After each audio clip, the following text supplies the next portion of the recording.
கடவுள் நம்பிக்கையே கிடையாது. அதனால இதை பத்தி நான் கருத்து சொல்ல விரும்பல.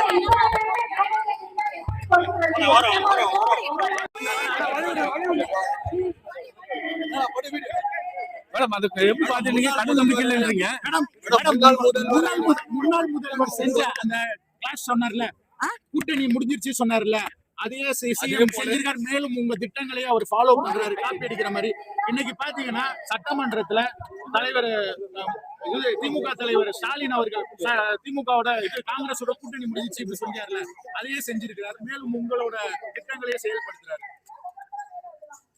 இல்லைங்க, ஒருத்தருடைய திட்டங்களை இன்னொரு அரசாங்கம் செயல்படுத்துதுன்னா அந்த திட்டங்கள் சிறப்பாக இருக்கு அப்படிங்கறது அர்த்தம்.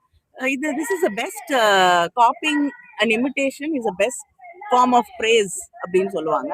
ஸோ அதையே எங்களுடைய திட்டங்களை அவங்க கண்டினியூ பண்றது அப்படிங்கிறது, அதையே காப்பி அடிக்கிறதுன்னு நீங்க சொல்லுறீங்க.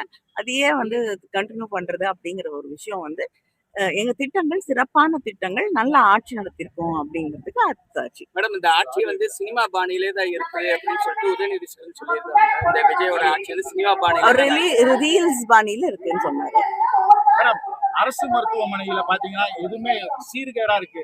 அதுக்கு எம்எல்ஏ கிட்ட கிட்டலாம் எந்த வித பதிலும் சொல்ல மாட்டாங்க. சட்ட ஒழுங்கு சீர்கெட்டு இருக்கிறது. எத்தனை குழந்தைகள், எத்தனை பெண்கள் ஒவ்வொரு நாளும் பாதிக்கப்படுகிறார்கள். இது நேரடியாக முதலமைச்சருக்கு கீழே இருக்கக்கூடிய ஒரு துறை. ஆனா ஒவ்வொரு முறையும் இந்த கேள்வியை எழுப்பும் பொழுது மறுபடியும் சென்ற ஆட்சின்னு இவங்க ஆட்சிக்கு 1 மாசத்துக்கு மேல ஆகுது.